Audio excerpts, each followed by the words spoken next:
चलिए, आप सभी को मेरा नमस्कार और आदरणीय मुख्यमंत्री जी के इस अद्भुत अभ्युदय योजना में आप सभी लोगों का हार्दिक अभिनंदन और स्वागत है। मोबाइल पढ़ दे जरा, बढ़िया से मार दे। सभी लोगों का हार्दिक अभिनंदन और स्वागत है। और आप लोग बैठ जाओ कंसंट्रेशन के साथ और फिर शुरू करते हैं हम लोग।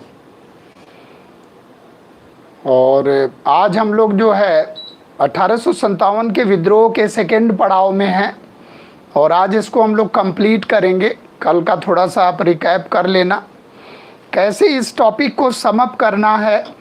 आप सभी लोगों ने देखा होगा बखूबी कि कैसे इस टॉपिक को हम लोग समराइज करेंगे, कैसे समअप करेंगे, क्योंकि बहुत महत्वपूर्ण टॉपिक है और इसमें फैक्ट्स और कॉन्सेप्ट दोनों हैं।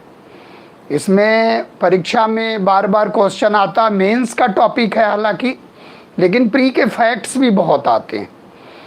तो कल के लेक्चर में हम लोगों ने नेचर का अध्ययन किया कि what is the nature of 1857। इसके बाद सोर्सेज का अध्ययन किया हम लोगों ने कि what were the sources through which get the information of 1857, यानी कि उसके माध्यम से हम लोग जानकारी प्राप्त करते हैं। तो सोर्सेज में आपने देखा कि विभिन्न प्रकार के किताबों का क्या योगदान है। जैसे आपने देखा कि the first war of Indian independent Veer Savarkar की किताब है, और उसके बाद आपने सर सैयद अहमद खां की पुस्तक देखा आसबावे बगावते हिंद, यानी कि the causes of Indian mutiny करके, और अशोक मेहता की द ग्रेट रिवेलियन करके पुस्तक। तो पुस्तकों का हम लोगों ने कल अध्ययन किया था। और सरकारी पुस्तक जो लिखी गई वो डॉक्टर यशवंत सेन की थी, जो 1857 के नाम से ही थी, और आरसी मजुमदार ने इसको मना कर दिया था लिखने से। और इसके बाद हम लोग नेचर के बाद सोर्सेज पढ़े थे, और सोर्सेज के बाद हम लोग आ गए थे कि कॉजेज ऑफ दिस रिवोल्ट, यानी कि what were the circumstances which were responsible for the revolt, यानी कि वो कौन सी परिस्थितियां थीं, वो कौन सी कारण थे जिसके चलते ये विद्रोह हुआ। तो उसमें आपने देखा कि कभी किसी कारण के साथ आप आंशिक रूप से नहीं जाएंगे, भले उस कारण को आप प्रकाश में करेंगे, उस नज़रिए से आप उसकी व्याख्या करेंगे, लेकिन इसका कारण कोई एक नहीं है, टोटलिटी में है।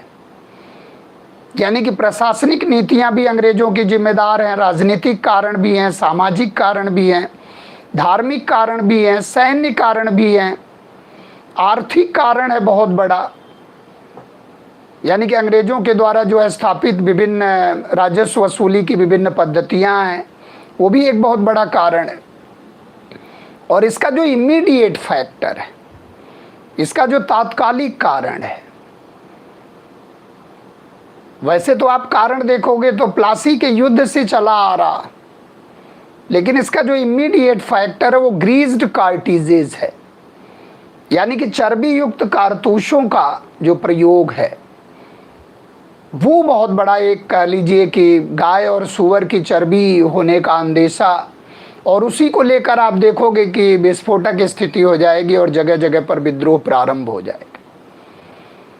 यानी कि उन सब का हम लोग अवलोकन करेंगे, लेकिन हम लोग पहले कारण को थोड़ा देखते हैं, फिर जो है विस्तार और नेतृत्व पर आते हैं, फिर सफलता के कारण और परिणाम देखते हुए फिर से विद्रोह की समाप्ति कर देंगे हम लोग। तो आज हम लोग देखते हैं कि कारण में क्या है, फैक्टर्स क्या क्या हो सकते हैं। तो फैक्टर्स में हम लोग अध्ययन कर रहे थे कि इस विद्रोह के लिए अगर कारण को देखा जाए, कारण का अध्ययन हम लोग करें अगर इस विद्रोह के लिए, तो कारण आप देखोगे ढेर सारे फैक्टर्स हम लोग कल देख रहे थे। जैसे एक फैक्टर हम लोग देख रहे थे राजनीतिक कारण, यानी कि पॉलिटिकल फैक्टर क्या, राजनीतिक कारण का अध्ययन कर रहे थे हम लोग, पॉलिटिकल फैक्टर का अध्ययन कर रहे थे। और एक आपने देखा कि इसका आर्थिक कारण क्या है। आर्थिक कारण में आपने देखा कि जो जमींदारी व्यवस्था है, जो महलवाड़ी व्यवस्था है, जो रैयतवाड़ी व्यवस्था है, ये इसका बहुत बड़ा कारण बना। फिर इसके बाद हम लोग थोड़ा सा अध्ययन कर रहे थे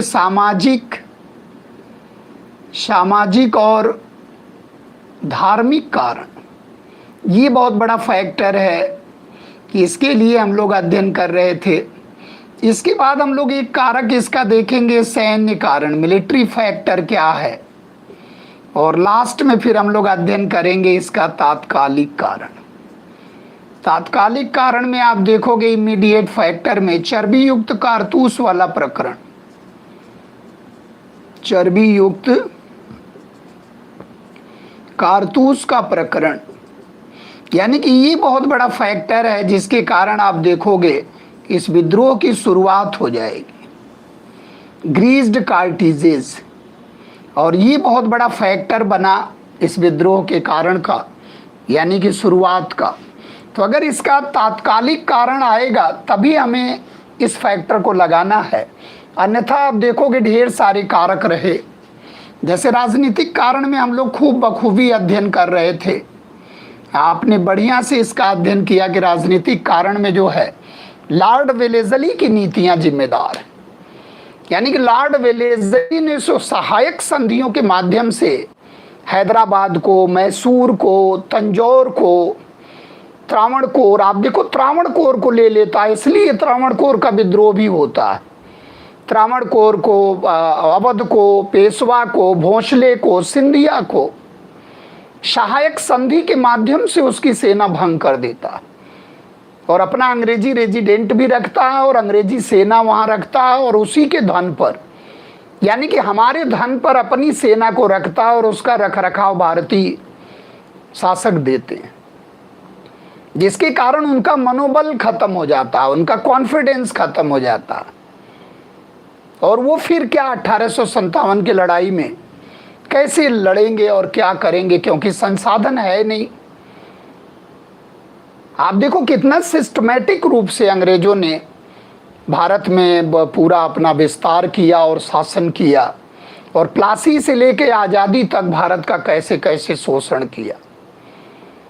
यानी कि अगर कहा जाए कि गुलामी के दौर में भारत, औपनिवेशिक शासनकाल को भारत देखा, इसीलिए कहते हैं कि अगर हम लोग बहुत ज़्यादा जिम्मेदारी से या दायित्व से अपने निर्वहन नहीं हर चीज़ का करेंगे तो कहीं नौ साम्राज्यवाद ना आ जाए, कहीं नौ उपनिवेशवाद ना आ जाए, जैसे नौ लेमार्कवाद, नौ डार्विनवाद।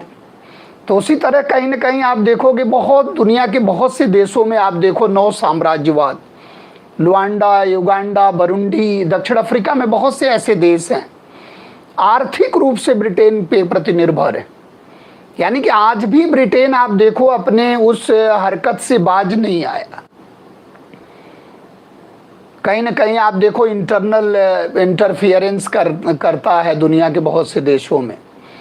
तो ये चीज़ हमें ध्यान में रखना है कि उपनिवेश यानी कि औपनिवेशिक नीतियां क्या रही, उसका अगर हम लोग अध्ययन करेंगे तो बखूबी हमें ये समझ में आएगा कि ऐसा क्यों हो रहा है। आप देखो कि सामाजिक कारण में बहुत से फैक्टर का आप अध्ययन करोगे कि अंग्रेज इस समय क्या कर रहा है, यानी कि ठगी प्रथा खत्म कर रहा, सती प्रथा खत्म कर रहा, कन्यावध खत्म कर रहा। क्यों ऐसा सुधार कर रहा? अगर इसका ओवरऑल हम लोग अध्ययन करें, एक तो कल पॉलिटिकल फैक्टर में हम लोग लॉर्ड वेलेज़ली और लॉर्ड डलहौजी की नीतियां देख रहे थे। लॉर्ड डलहौजी ने देखा आपने कि लॉर्ड डलहौजी ने कैसे भारत को एकदम इंटीग्रेटेड मार्केट के रूप में बना लिया। यानी कि आप देखोगे 1813 से लेकर 1857 तक आने वाले जो बंगाल के गवर्नर जनरल हैं और भारत के गवर्नर जनरल हैं, उनका एक एम महत्वपूर्ण दिख रहा है। 1813 के चार्टर एक्ट का अध्ययन बड़े बखूबी करना, एक एम उनका दिखाई दे रहा है कि हम भारत को कितना बेहतर उपभोक्ता के रूप में मार्केट में सिद्ध करें, यानी कि वेस्टर्नाइजेशन हो उनका, वो रूप रंग आकार प्रकार में भारतीय दिखें लेकिन सोच में अंग्रेज हों, ताकि हमारे उत्पाद का उनके मार्केट में खपत हो। आप देखो कितना साइलेंट वे में अंग्रेजों ने और क्रेडिट भी लिया। भाई सती प्रथा, जाहिर सी बात है कि सती प्रथा को समाप्त करेंगे तो रूढ़िवादी तबका तो उनके विरुद्ध रहेगा, लेकिन प्रगतिशील जो तबका है वो उनको क्रेडिट दे रहा है कि दास प्रथा खत्म कर रहा है, सती प्रथा खत्म कर रहा है, ठगी प्रथा खत्म कर रहा है, विधवा पुनर्विवाह को बढ़ावा दे रहा है। लेकिन जाने अनजाने में इसके पीछे की आप पॉलिसी देखोगे तो वो उपनिवेशवाद के विविध चरण हैं। औपनिवेशिक नीतियां उसके पीछे काम कर रही हैं। एक इंटीग्रेटेड मार्केट उनको बनाना है। ये हमेशा हमें ध्यान रखना है कि फ्री ट्रेड का समय, यानी कि इंडस्ट्रियल फिनेंस का समय है, यानी कि इंडस्ट्रियलाइजेशन का समय है, यानी कि औद्योगिक पूंजीवाद का समय है। 1813 से लेकर 1857 तक का, 1858 तक का जो समय है वो औद्योगिक पूंजीवाद का समय।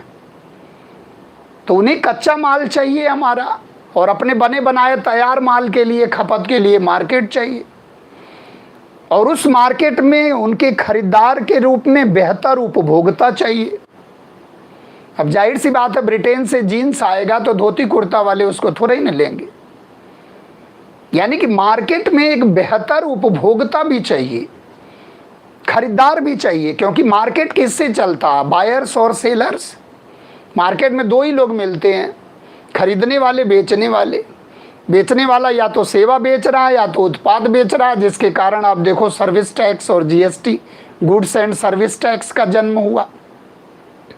दो ही चीज तो बेच रहा, कोई अपनी काबिलियत रेंडर कर रहा, सेवाएं दे रहा, कोई अपने वस्तुओं को दे रहा।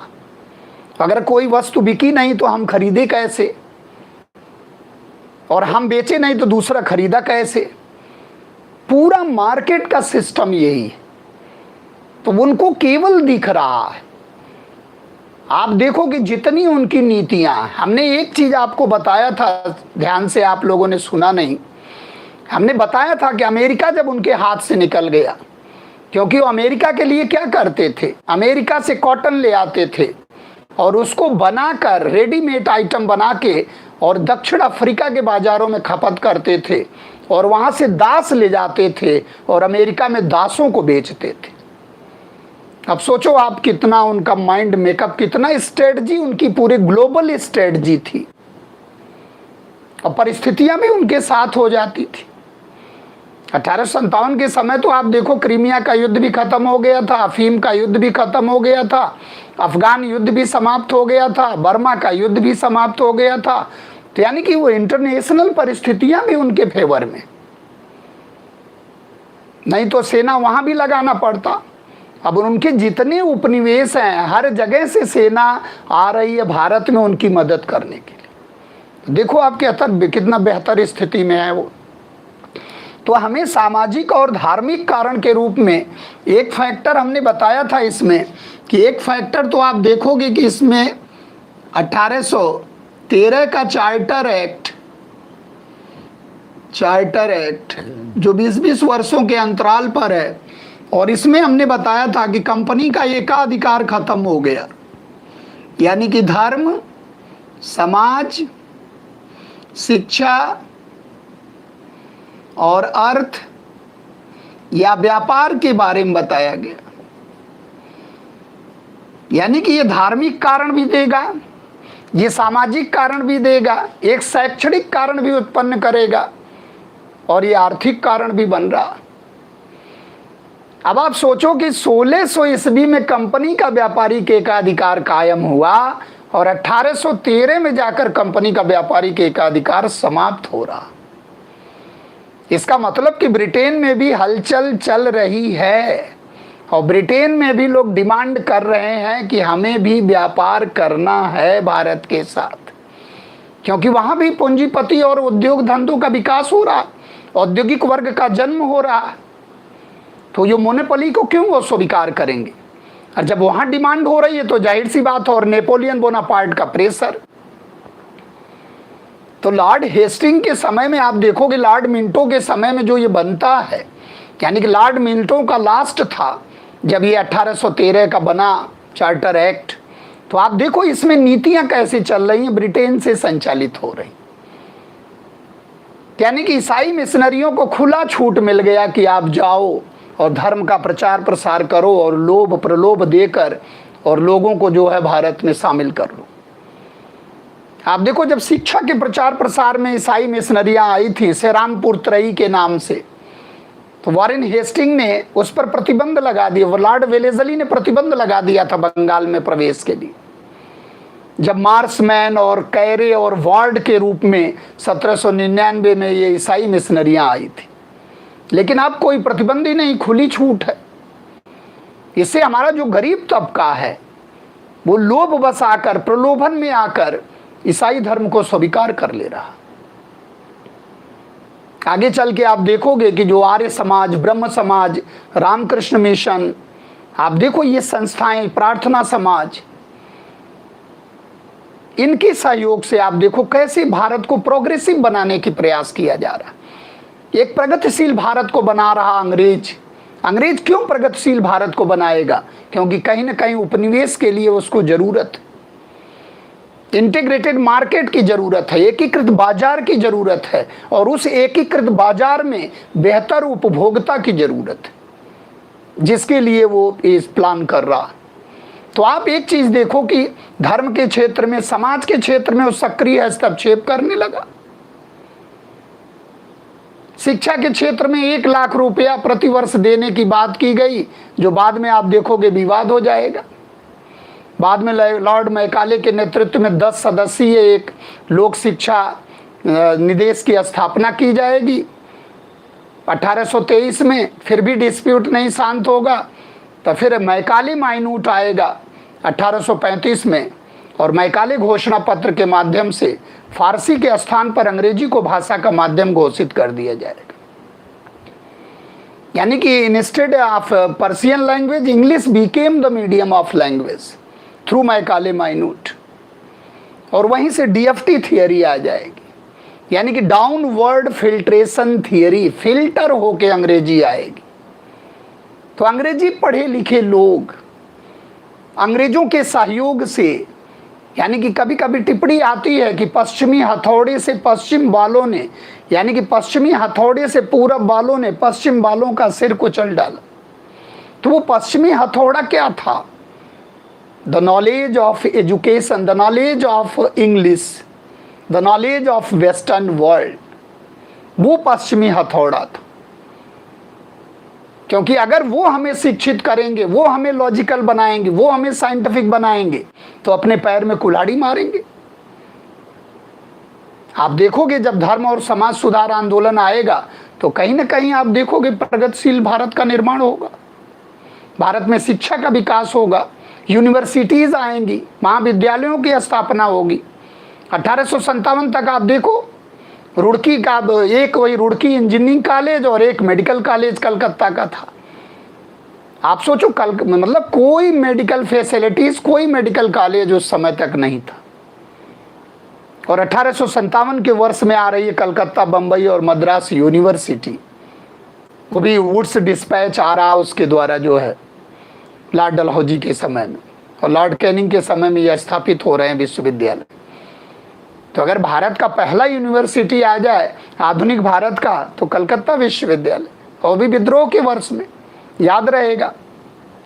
इसके बाद आप देखोगे कि जो सामाजिक क्षेत्र में ये क्या कर रहे हैं, विभिन्न सुधार कर रहे हैं, जैसे सती प्रथा। आप देखो सती प्रथा को गैर कानूनी घोषित कर रहे हैं, ठगी प्रथा को समाप्त कर रहे हैं, कन्यावध को समाप्त कर रहे हैं, दास प्रथा को समाप्त कर रहे हैं, विधवा पुनर्विवाह को प्रोत्साहित कर रहे हैं, विधवा पुनर्विवाह को प्रोत्साहित किया जा रहा, विवाह को प्रोत्साहित किया जा रहा, कन्यावध को समाप्त कर रहे हैं।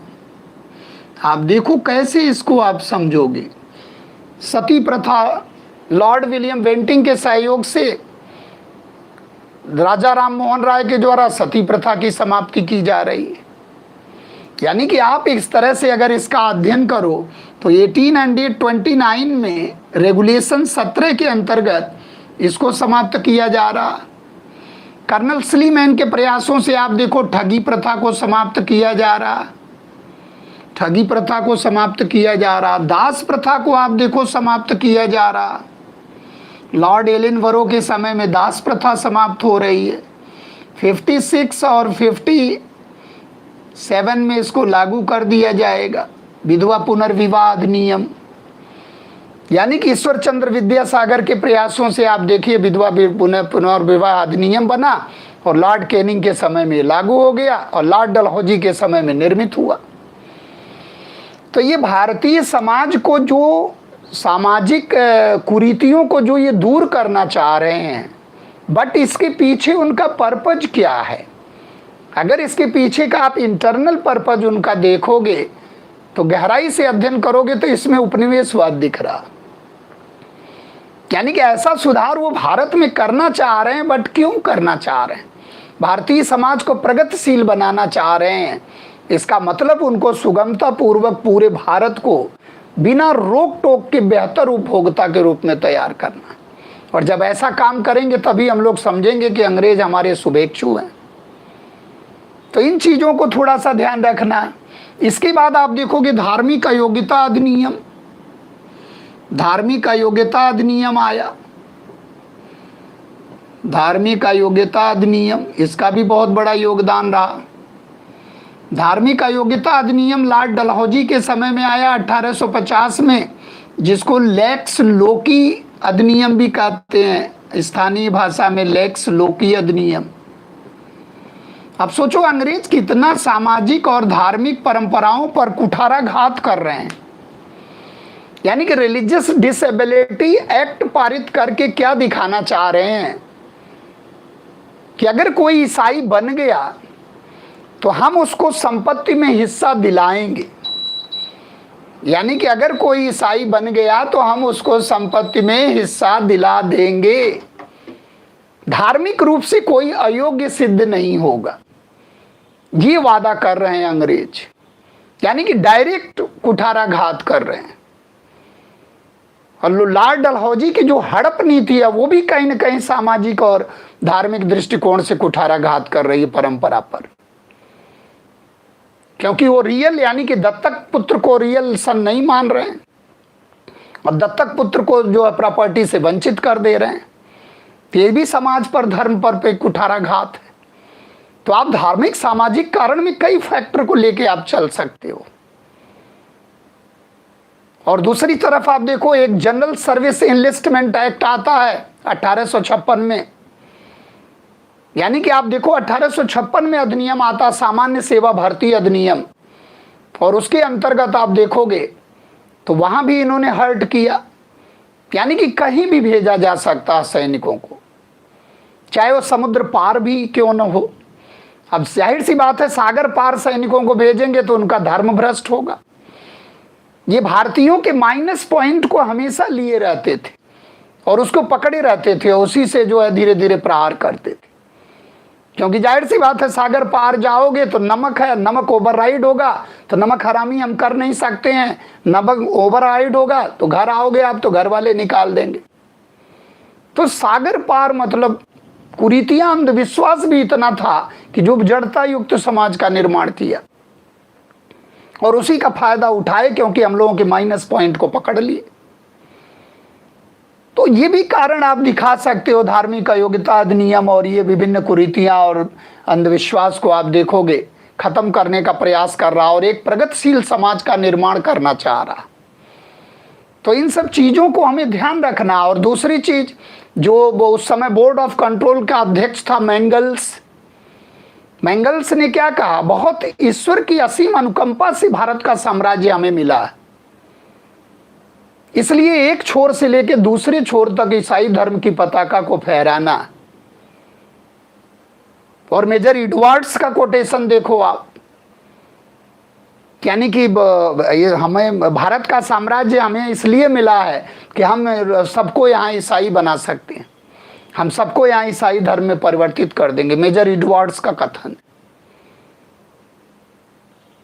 और कल हमने चार्ल्स नेपियर का एक कोटेशन बताया था कि यदि 12 वर्षों के लिए हमें सत्ता मिल जाए तो भारतीय नियासतों का कहीं नामो निशान नहीं होगा, निज़ाम हमारे अधीन होगा, नेपाल हमारे अधीन होगा और निज़ाम का कहीं नामो निशान नहीं मिलेगा। ऐसा कोटेशन बोलते थे वो।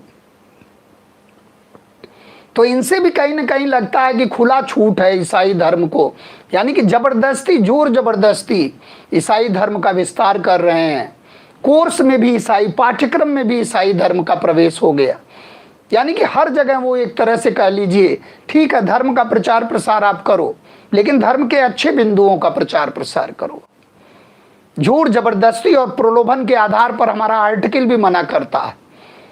आर्टिकल आप देखो 25 आपको स्वतंत्रता देता है कि जाओ आप धर्म को स्वीकार कर लो, धार्मिक आजादी देता है, लेकिन उसके साथ कतिपय प्रतिबंध भी हैं। आप ऐसा नहीं है कि प्रलोभन में आकर और जो है धर्म को पता चला स्वीकार करने लगे और उसके कारण कई हत्याएं हो गई, उसके कारण कई लोग इस दुनिया से चले गए, तो उस कार्य के लिए आप जिम्मेदार माने जाओगे, क्योंकि आप पहले पारिवारिक प्राणी हो, फिर सामाजिक प्राणी हो, फिर कहीं राजनीतिक प्राणी हो। राज्य तो बहुत बाद में आएगा, पहले परिवार आएगा, फिर समाज आएगा, फिर राज्य आएगा, तब राजनीतिक प्राणी हो। तो मनुष्य केवल एक सामाजिक प्राणी ही नहीं है, मनुष्य राजनीतिक प्राणी भी है, मनुष्य एक पर्यावरणीय प्राणी भी है, मनुष्य एक वैज्ञानिक प्राणी भी है, मनुष्य एक तार्किक प्राणी भी है। तो इस तरह से आप देखोगे तो उसकी जिम्मेदारी है, एक पर्यावरणीय प्राणी भी है। 2002 आप 2000 से देखो पर्यावरणवाद की संकल्पना आ गई, इसलिए वो पर्यावरणीय प्राणी भी। तो इस प्रकार से आप देखोगे तो इसमें ढेर सारे कारण आपको दिखाई देंगे जो सामाजिक रूप से भी इसके लिए जिम्मेदार मानते हैं। इसके बाद आप देखो कि सैन्य कारण, जब सैन्य कारण में आप देखोगे ढेर सारे फैक्टर आपको दिखाई देंगे, क्योंकि सेना में जो है, सेना में अगर आप देखो तो ये जो है ज़्यादा, यानी कि ज़्यादा ऊंचे पदों तक नहीं जाने देते थे और भेदभाव भी करते थे पर्याप्त, वेतन को लेकर, पेंशन को लेकर, भत्तों को लेकर पर्याप्त भेदभाव होता था सैन्य क्षेत्र में। रख रखाव को लेकर, बर्तनों के प्रयोग को लेकर, जेल में बर्तनों को ले जाने को लेकर ढेर सारा डिस्क्रिमिनेशन था, भेदभाव था। और आप देखोगे तो सैन्य क्षेत्र में 40 से 60 रुपए प्रति माह की नौकरी मिलती थी केवल, बहुत हाईएस्ट पद होता था तो जमादार तक जाते थे। और असैन्य क्षेत्र में आपने देखा ही कि सदर अमीन तक पद जाता था, जहाँ 600-700 रुपए प्रति माह वेतन होता था। भारतीयों के लिए बहुत हाईएस्ट पद था, जिसमें आप देखें कि सर सैयद अहमद खान सदर अमीन के पद पर थे। यानी कि प्रोन्नति भी नहीं थी, यानी कि न तो प्राथमिक नियुक्तियों में था भेदभाव किया जाता था, प्रोन्नति में भी भेदभाव किया जाता था, अधिकार भी सेम नहीं दिए जाते थे, और कहीं भी जो है इनको भेज दिया जाता था, समुद्र पार भी जाने के लिए इनको बाध्य किया जाता था। और लास्ट में आपने देखा कि सेना में तरह तरह का तिलक लगाना, पगड़ी न बांधना, तिलक लगाने पर रोक लगा दी गई, दाढ़ी रखने पर प्रतिबंध लगा दिया गया। तो इस तरह से आप देखोगे कि बहुत ढेर सारे डिस्क्रिमिनेशन। सैन्य विद्रोह का कोई पहला चांस ये नहीं है। आप बक्सर के देखो, 1764 में बक्सर की लड़ाई में हेक्टर मुनरो की एक टुकड़ी जो है आकर मिल जाती है मीर कासिम से। तो सैन्य विद्रोह कोई पहला नहीं है, सैन्य असंतोष कोई पहला नहीं है, इससे पहले खूब हुए हैं। 1764 को देखो आप, 1806 के बेल्लोर विद्रोह को देखो आप, बेल्लोर विद्रोह 1806 में वो तिलक लगाने और पगड़ी, कलगी लगाने और पगड़ी बांधने का लेकर, कानों में बाली पहनने को लेकर हुआ, इस तरह का डिस्क्रिमिनेशन लेकर हुआ। इसके बाद आप देखो बर्मा को लेकर, यानी कि बर्मा भेजा गया इनको, रंगून, तो आप देखो वहां भी जो है इस तरह का विद्रोह हुआ 1824 के आसपास।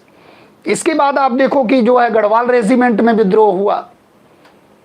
और लास्ट में आप देखो तो जो अफगानिस्तान में ये लड़ने गए थे, वहाँ भी औधे मुँह लौट कर चले आए। लॉर्ड ऑकलैंड के समय में जो प्रथम अफगान युद्ध हुआ, तो वहाँ इनको बड़ी हानि हुई, बहुत बुरी तरह पराजित हुए ये। और इनके जो अजेयता का जो भ्रम था वो धीरे धीरे चूर हो गया। तो इस प्रकार से आप देखोगे कि धीरे धीरे जो सैन्य कारण है वो भी सैन्य असंतोष, एक लंबित असंतोष का परिणाम है।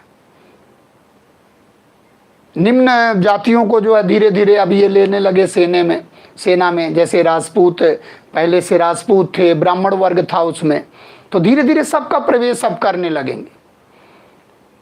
गोरखा है, सिख रेजिमेंट है, धीरे धीरे आप देखोगे। पंजाब का इन्होंने विलय किया, पंजाब इनका साथ दिया, सिख इनका साथ दिए, गोरखा रेजिमेंट आप देखोगे।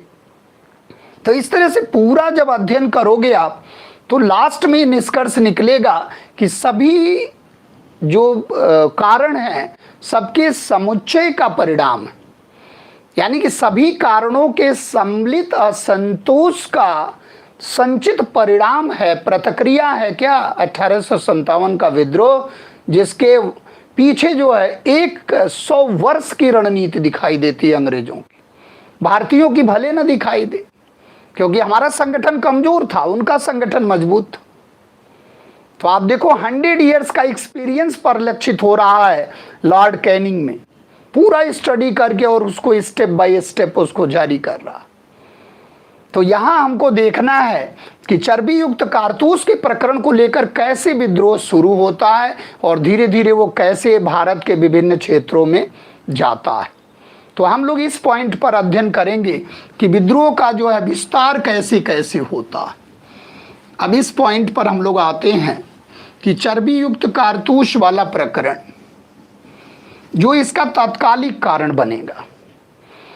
अब इसका तात्कालिक कारण आप देखोगे, चर्बी युक्त कारतूस वाला प्रकरण, चर्बी युक्त कारतूस वाला प्रकरण, चर्बी युक्त कारतूस। अब आप देखो कि इसका एक अफवाह फैलाया गया कि ये आप देखोगे तो एक तरह से इसमें जो है, इसकी कबर में जो है गाय और सूअर की चर्बी होने का र्यूमर फैलाया गया, अफवाह फैलाई गई, और ये विद्रोह धीरे धीरे शुरू हो जाएगा चर्बी युक्त कारतूस का प्रकरण। और ब्राउन बेस के स्थान पर, ब्राउन बेस के स्थान पर new rifle, new Enfield rifle का प्रयोग, न्यू इनफील्ड राइफल्स का प्रयोग, राइफल्स का प्रयोग, राइफल्स का प्रयोग ये लागू कर दिए।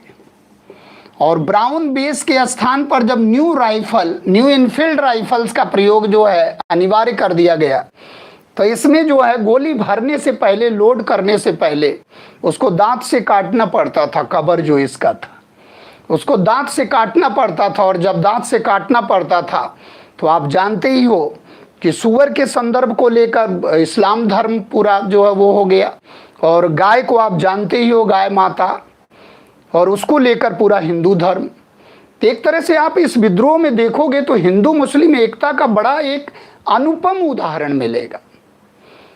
आप देखो रियल हीरो जो क्रांति के हैं वो जनरल बख्त खां, रियल हीरो। बरेली में आप देखो खान बहादुर खां, इलाहाबाद बनारस में देखो लियाकत अली खां। तो आप देखो कोई ऐसा कोई भेदभाव नहीं रहा, और दोनों ने पूरा उसको विद्रोह किया।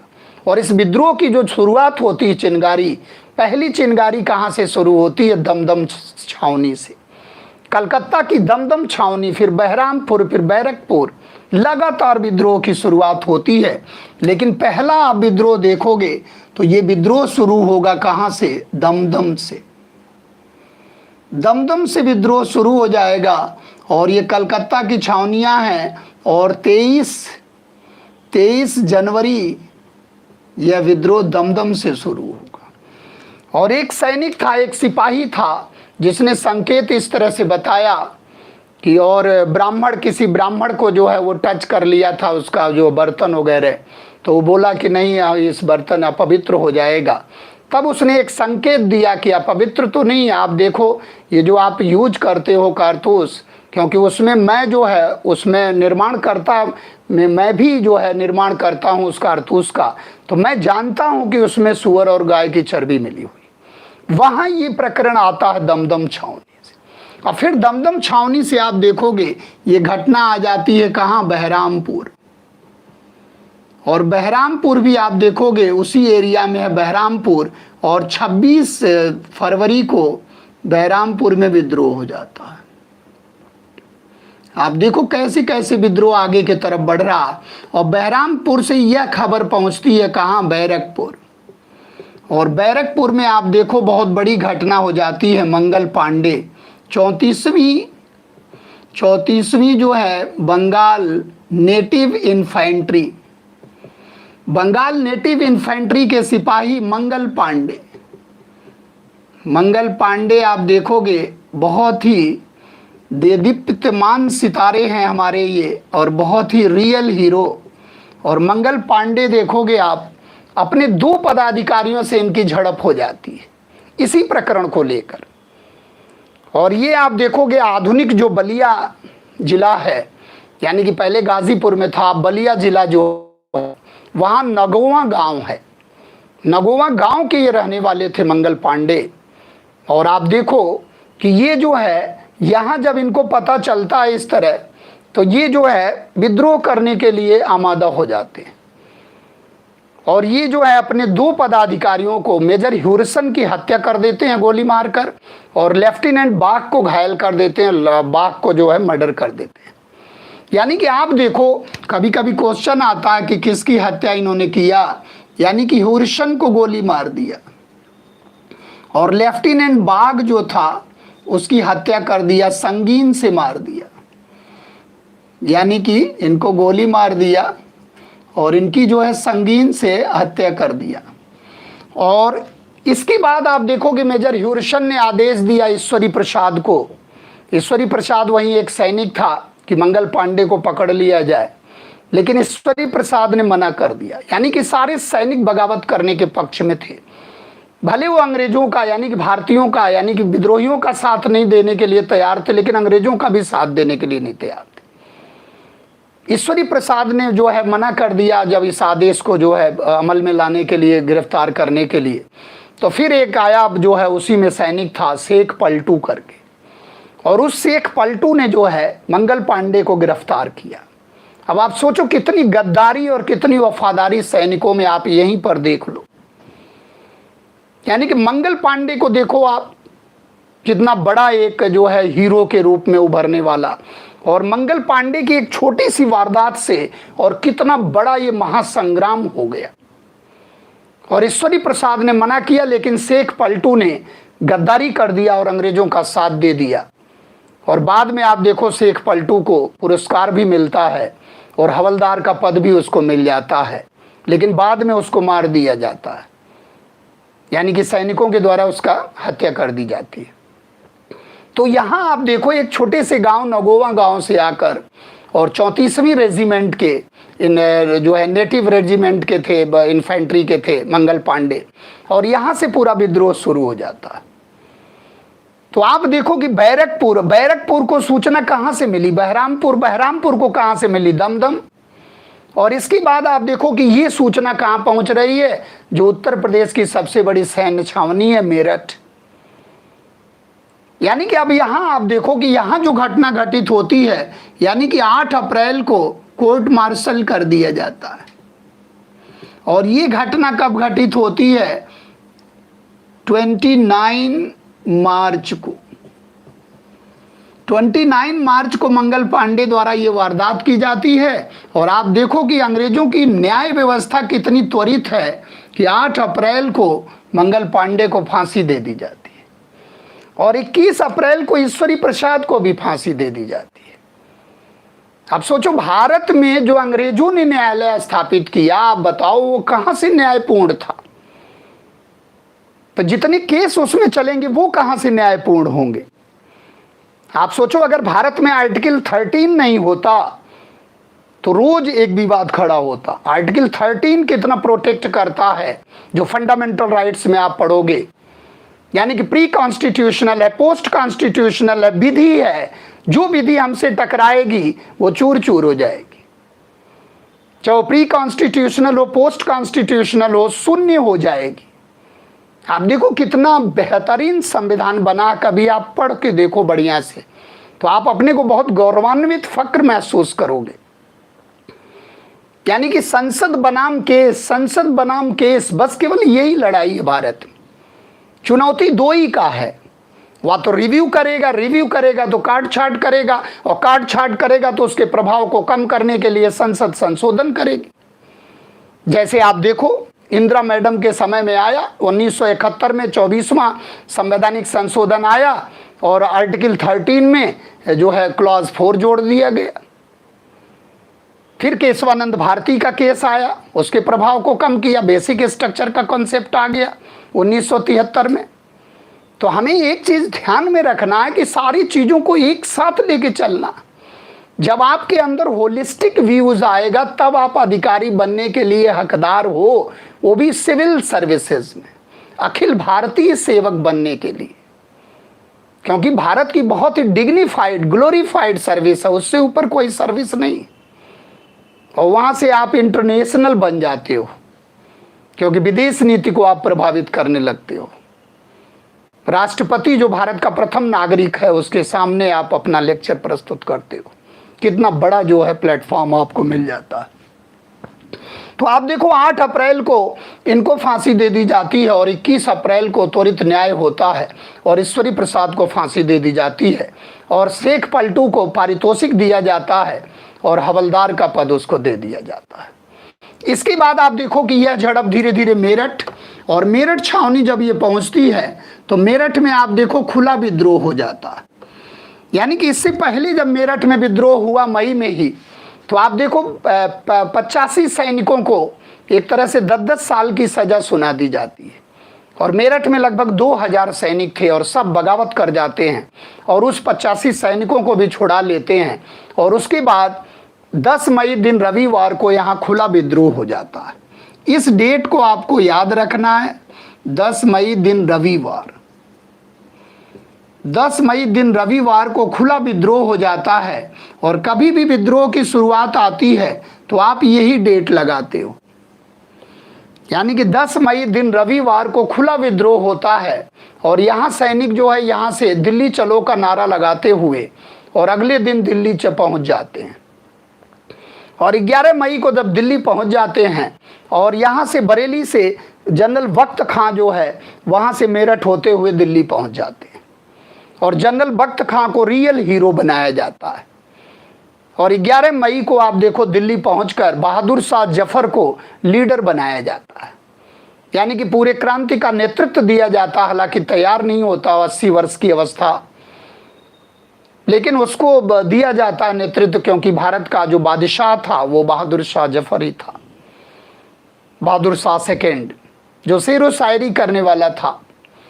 और वहीं पर आप देखो हुमायूं के मकबरे में, क्योंकि निकोलसन के नेतृत्व में कॉम्बिंग किया गया, निकोलसन मारा गया, फिर हडसन आया दबाने के लिए दिल्ली में, लेकिन दिल्ली में 4 माह तक विद्रोहियों का पूरा शासन स्थापित हो गया। यानी कि 4 माह तक विद्रोही दिल्ली में कब्जा कर लिए, यानी कि 12 मई को दिल्ली पर अधिकार हो गया।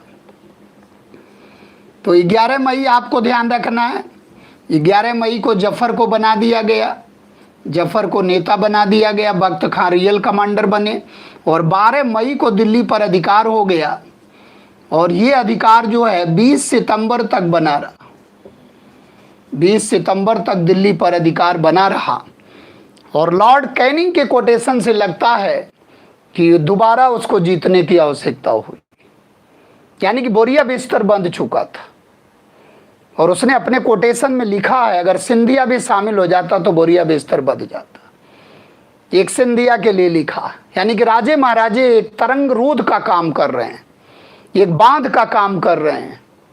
नहीं तो लॉर्ड कैनिंग ने लिखा है कि अगर ये राजे महाराजे नहीं होते, तरंग रोध का काम नहीं करते, बांध का काम नहीं करते, तो तूफान हमें एक ही झटके में उड़ा ले जाता। लॉर्ड कैनिंग के कोटेशन।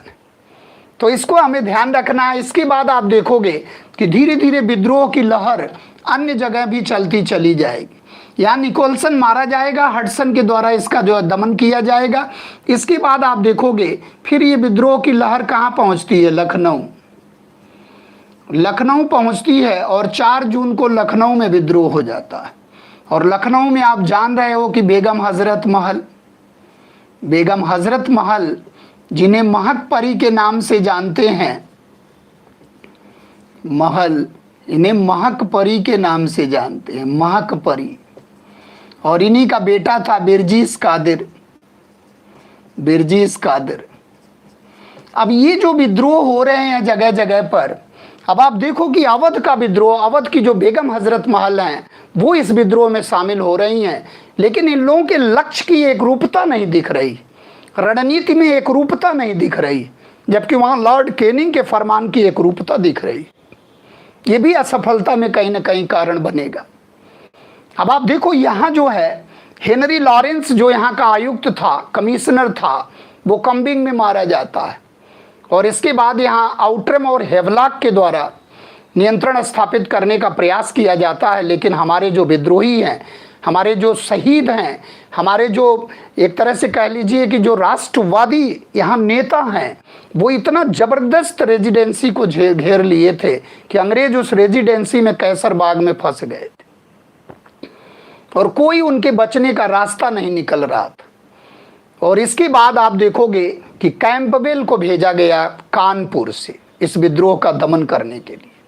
तो आप देखोगे यहाँ भी थोक में गद्दार आपको मिलेंगे। यहाँ भी गद्दारी खूब किया और अंग्रेजों के साथ वफादारी किए, जैसे बोधन नामक व्यक्ति है, अंगद है, बोधन है, करोजी लाल करके हैं। करोजी लाल व्यक्ति सूचना संपादक करता था, अंगद सूचनाओं का संप्रेषण करता था। करोजी लाल को आप बाद में देखोगे तो विक्टोरिया क्रॉस भी दिया गया, क्योंकि वो पूरा संचार करता था, वो ले जाता था प्लान और इधर से उधर शेयर करता था पूरा।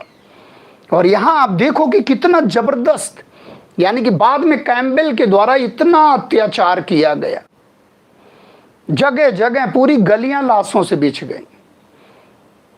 यानी कि करोजी लाल, और एक आपका था उसमें एक असैन्य पदाधिकारी था हेनरी थॉमस हेवलॉक करके, इसका नाम जरूर आप याद रखना, क्योंकि जब आप देखोगे कि जो हेवलॉक था उसने जब आउट्रम ने मांगा, आउट्रम ने पूरा प्लान बनाया, क्योंकि कॉलिन कैम्पबेल आलमबाग में आके बैठा हुआ था, और जब आलमबाग में आके बैठा हुआ था तो वहां से आप देखोगे उसको जाने का रास्ता पता नहीं था। तो ये पूरा मैप बनाया, आउटलाइन बनाया, और जब आउट्रम ने पूरी आउटलाइन उसका बनाया और फिर उस आउटलाइन को पहुंचाया कौन, हेवलॉक, जो असैन्य व्यक्ति था, और उसको भेजा गया और उसको भारतीय ड्रेस पहनाया गया और पूरा उसके कलर को चेंज किया गया, और वो उसमें बहुत गद्दारी करता। और उसके कारण आप देखो कि पूरा उसको एक तरह से विक्टोरिया क्रॉस की जो है सम्मान दिया गया, जो सैन्य अदम्य साहस करने के कारण दिया जाता, उसको नवाजा गया। अंगद, बोधन, करोजी लाल को जागीरें दी गई, पुरस्कार दिया गया।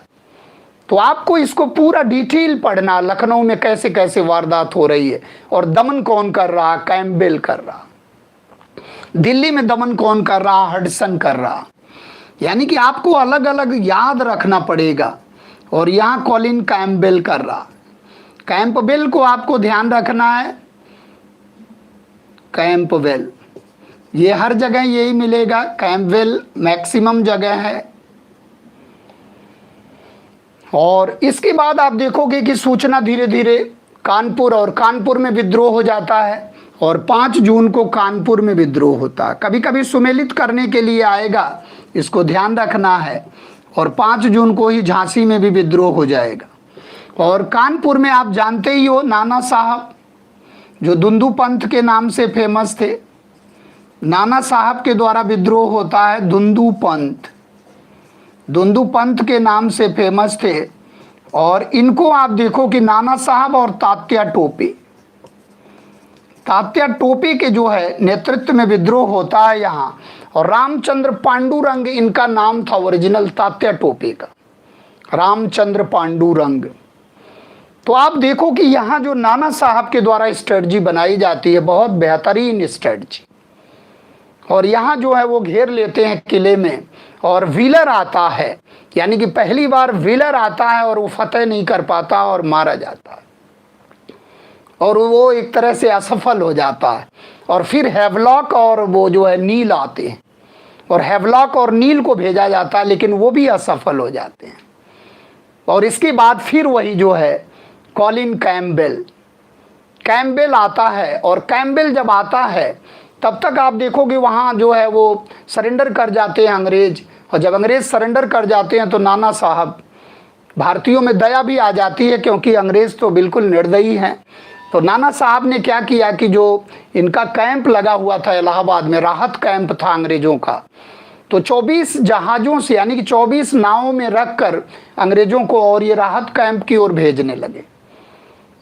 तब तक एक तरह से इनको जाता हुआ देखकर हमला हो गया वहाँ, क्योंकि विद्रोहियों को इस बात का पता नहीं था कि वहाँ तो ये था कि कहीं कोई अंग्रेज़ मिले उस पर हमला कर दो। तो वहाँ 2-3 बहुत बड़े वारदात हो गए, और उसको हम लोग हत्याकांड का नाम देते हैं। अंग्रेज बहुत मारे गए, यानी कि सती चौरा आप देखोगे, वहाँ नाना राव पार्क है, कभी आप कानपुर जाओगे देखोगे, वहाँ एक बूढ़ा बरगद है, वहाँ 133 लोगों को फांसी दे दी गई थी। फिर बीबीगढ़ का है, बीबीगढ़ का जो हत्याकांड है पूरा, वहाँ पूरे अंग्रेज यानी कि मारे गए। तो ये बड़ा मतलब एक तरह से बहुत बड़ा नरसंहार हो गया, जिसमें नाना साहब का कोई रोल नहीं था। नाना साहब उनको भेजना चाह रहे थे, लेकिन बीच में झड़प हो गई और ये मारे गए। और फिर कॉलिन कैम्पबेल आता है, और कॉलिन कैम्पबेल आपको हराम मचाता है, जैसे लखनऊ में उसने किया वैसे ही आप सोचो कि लाशों का मंजर बिछा दिया वहाँ। इसके बाद आप देखोगे कि धीरे धीरे यह विद्रोह की ज्वाला, इस विद्रोह की ज्वाला आप देखोगे धीरे धीरे बढ़ती चली जाती है और झांसी में पहुंचती है। झांसी में आप देखो, अब झांसी में आप देखोगे तो 5 जून के आसपास झांसी में यानी कि विद्रोह की ज्वाला शुरू हो जाती है। और झांसी में भी आप देखोगे रानी लक्ष्मीबाई और झलकारी बाई, यानी कि लक्ष्मीबाई और इन्हीं से शकल मिलती जुलती थी झलकारी बाई की। ये भी बहुत बड़ी वीरांगना थी झलकारी बाई। और रानी लक्ष्मीबाई के बारे में आप जानते हो, इनका जो बनारस में जन्म हुआ था, और मणिकर्णिका के नाम इनका मूल नाम था मनु, और इनको नाना साहब छबीली के नाम से पुकारते थे, बुलाते थे। और बनारस में इनका जन्म हुआ था, लेकिन इनके जो पिता थे वो मोरोपंत तांबे थे, और वो नाना साहब यानी कि जो आपके बाजीराव सेकंड थे, जो लास्ट पेशवा, जो कानपुर के बिठूर में निर्वासित किए गए थे, जिनके दत्तक पुत्र नाना साहब हैं, उन्हीं के ये सेवक थे इनके पिता। तो इनका मतलब कि छबीली या मनु का जो सैन्य सेवा हुई, जो सैन्य कौशल इन्होंने सीखा, वो तात्या टोपे नाना साहब से सीखा। तलवारबाजी या घुड़सवारी इन्होंने जो सीखा वो नाना साहब के देख रेख में हुआ। और उसके बाद में झांसी के राजा थे गंगाधर राव, और उनसे शादी हो जाती है। और 1800 आप सोचो 1828 में रानी लक्ष्मीबाई का जन्म होता, 1842 में शादी हो जाती है, और बहुत कम उम्र में ये दो वीर गति को प्राप्त हो जाती। और फिर आप देखोगे 1853 में इनके पिताजी का देहांत हो जाता है। इनके जो हस्बैंड हैं उनका गंगाधर राव का देहांत हो जाता है, और इनको दत्तक पुत्र इन्होंने यानी कि एक तरह से कह लीजिए कि दामोदर राव को दत्तक पुत्र अपना बनाया था, लेकिन अंग्रेज उसको मानने से इनकार कर दिए, तो ये भी समर भूमि में कूद गई। बाद में आप देखोगे कि जो नाना साहब थे वो नेपाल की ओर चले जाते हैं, और तात्या टोपे कालपी की ओर आ जाते हैं।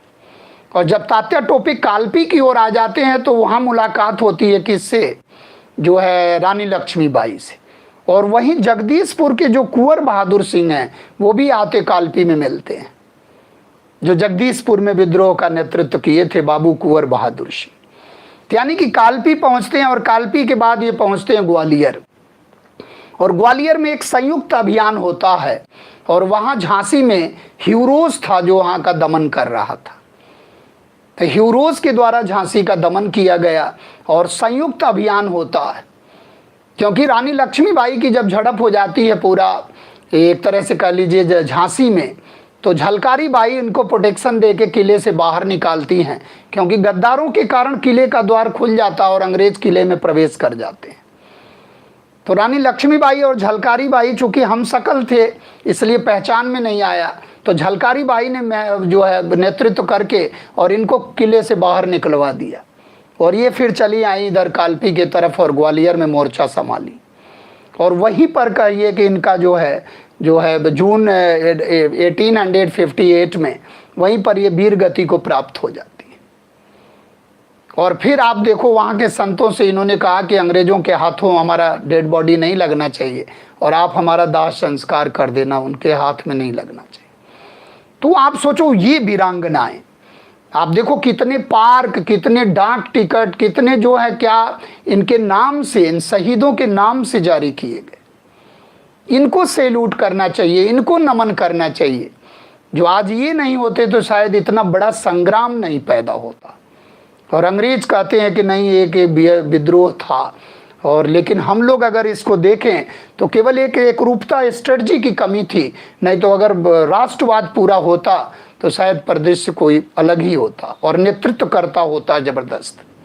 इसके बाद आप देखोगे कि धीरे धीरे विद्रोह आगे की तरफ बढ़ता है और झांसी के बाद यह विद्रोह आप देखो कि इलाहाबाद की तरफ बढ़ता है।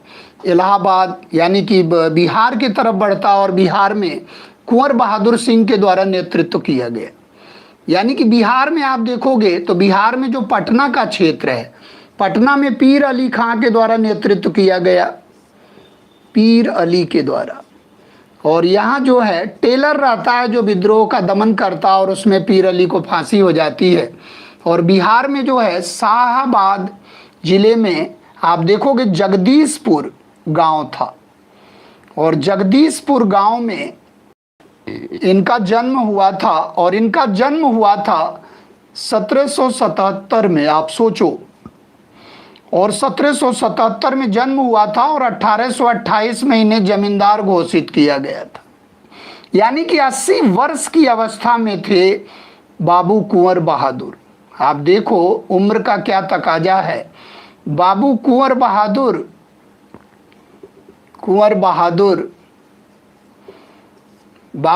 बहादुर सिंह जो है, जो हीरो के रूप में थे और इस क्रांति के बहुत बड़े एक नायक के रूप में थे कुंवर बहादुर, जिनका नाम आप देखो बिहार में बहुत ही लोकगीतों में इज्जत के साथ लिया जाता है। और इनके द्वारा आप सोचो इनको वृद्ध युवा क्रांतिकारी का नाम दिया गया 80 वर्ष की अवस्था में। और ये विद्रोह करते हैं पूरा, और आरा के क्षेत्र में ये विद्रोह करते हैं और डनवर एक तरह से पराजित होता है जो अंग्रेजों का रहता है। और यहाँ आप देखोगे तो आयर और टेलर और आयर के द्वारा नेतृत्व किया जाता है बिहार में, जगदीशपुर में। और आरा के क्षेत्र में जब इन्होंने अपनी सरकार स्थापित कर लिया, तब फिर जो है एक तरह से कहा जाए कि वहाँ से जब आयर के नेतृत्व में वहाँ विद्रोह एक तरह दमन करने का प्रयास किया जाता है, तो ये फिर वहाँ से कालपी चले जाते हैं।